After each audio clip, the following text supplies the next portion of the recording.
शहीदों की चिताओं पर लगेंगे हर बरस मेले, वतन पर मर मिटने वालों का बाकी यही निशा होगा। नमस्कार, मैं हूं त्रिशला और आप देख रहे हैं नेशनल वॉइस। यह लहराता फहराता तिरंगा जश्न आज़ादी की निशानी है। अपने तिरंगे के सामने खड़े हो जाइए तो आज़ादी की खुशबू रगों में दौड़ने लगती है।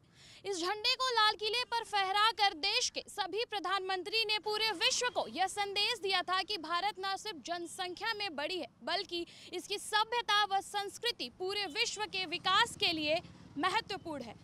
तो आइए आज़ादी के इस महापर्व पर आपको दिखाते हैं कि अखंड भारत 15 अगस्त 1947 से लेकर आज तक क्या कुछ उपलब्धि हासिल किया है।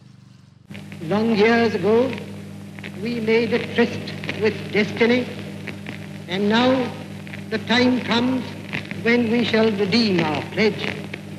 At the stroke of the midnight hour, when the world sleeps, India will awake to life and freedom. लाल किले के प्राचीर पर लहराता तिरंगा 16 अगस्त 1947 को भारत के प्रथम प्रधानमंत्री पंडित जवाहरलाल नेहरू ने लाल किले के प्राचीर से तिरंगा फहराया था। सपने हिंदुस्तान देख रहा था, लेकिन सवाल आजादी के संघर्ष, सड़क पर बहे खून, लाठियां, गोलियां और न जाने क्या कुछ नेहरू के जहन में भी था और सुनने वालों के भी। कहा जाता है कि 16 अगस्त के उस भाषण में कोई रंग नहीं डाला गया था, बल्कि हर रंग आजादी का उसमें पहले से ही था। पहला फर्ज है अपनी आजादी को मजबूत करना, कायम रखना। हर बात को इसी गज से नापना होता है। ये चीज हमारे मुल्क की आजादी को कायम रखती है, हमारे मुल्क की एकता को कायम रखती है, हमारे मुल्क की तरक्की करती है कि नहीं। अगर हम में से कोई इस बात को भूल जाएं और बातों को सामने रखें, अगर हम में से कोई अपने सूबे को सामने रखें, अपने प्रांत और प्रदेश को, मुल्क को भूलकर अगर हम कहीं इस संप्रदा में या दूसरी संप्रदा में जाएं, अगर हम अपनी जात को, कास्ट को आगे रखें मुल्क के, अगर हम अपनी भाषा को आगे रखें मुल्क के, तो हम तबाह हो जाएंगे और मुल्क तबाह होगा। अगर हम में से कोई इस बात को भूल जाएं कि उनका पहला धर्म और कर्तव्य क्या है, उन्होंने अपने मुल्क के साथ वफादारी नहीं की, धोखे से, गलती से, ये बात समझनी है। और आज के दिन हमें आप सबों को समझनी है और इस बात का पक्का इरादा करना है कि हम ऐसी कमजोरियों को हटाएंगे अपने मुल्क से। इससे पहले आधी रात को ही नेहरू ने देश को बता दिया था कि यह देश अब अपनी नियति पर पहुंचने वाला है। देश जश्न में डूबा था और फहराते हुए तिरंगे को देखकर हर दिल के जख्मों में मरहम लग रहा था। 200 सालों तक जिन गुलामी की जंजीरों में हम बंधे थे वो हम तोड़ चुके थे, लेकिन 200 सालों तक राज करने के दौरान हमको काफी लूट लिया गया था। जानी मानी अर्थशास्त्री उत्सा पटनायक ने अपने निबंध में लिखा कि अंग्रेजों ने भारत का करीब 45 ट्रिलियन डॉलर लूट ले गए। हम आजाद तो हो चुके थे, लेकिन हमारे जख्म गहरे थे। देश के सामने सबसे बड़ा आर्थिक संकट था।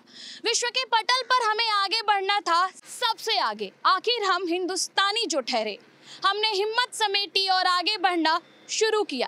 ना जाने कितने कीर्तिमान मां भारती के लालों ने इतिहास रच दिया। तो सुनो गौर से दुनिया वालों, स्वतंत्रता के बाद देश की सबसे बड़ी उपलब्धियों की बात की जाए तो सबसे पहले शिक्षा और डिजिटल इंडिया की तरफ बढ़े हमारे कदम है। स्वतंत्रता के समय जो हमारी साक्षरता दर महज 12% थी, वो आज 75% से भी अधिक है। हमारे देश में हरित क्रांति आई, जिसके परिणाम स्वरूप हमारे खाद्यान्न उत्पादों में 4 गुना से ज्यादा की बढ़ोतरी हुई। हमने अपने दम पर अंतरिक्ष कार्यक्रमों में सफलता हासिल की, महामारियों के खिलाफ मुहिम छेड़ी, लड़ी और जीती। आईटी क्षेत्रों में भी सफलता हासिल की।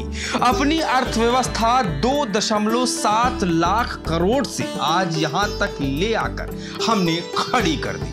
आजाद होने के बाद जिस देश की सैन्य व्यवस्था पर सबकी नजर थी, उसको मजबूत करते हुए भारत ने पूरी दुनिया को अपनी मिसाइल और हथियारों से सकते में डाल दिया।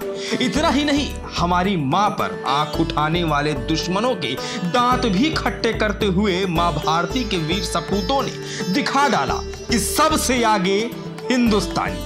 चलते चलते आपको एक चीज बतलाता चलता हूं कि हमारा भारत, मेरा भारत, आपका भारत, हम सब का भारत एकमात्र ऐसा राष्ट्र है जहां अनेकों धर्मों, संस्कृतियों की ऐसी विविधता के बावजूद हम एक राष्ट्र हैं। आइए प्यार से ये महापर्व मनाएं, साथ मिलकर उत्सव मनाएं। जो भरा नहीं है भावों से, जिसमें बहती रसधार नहीं, वो हृदय नहीं पत्थर है जिसमें स्वदेश से प्यार नहीं।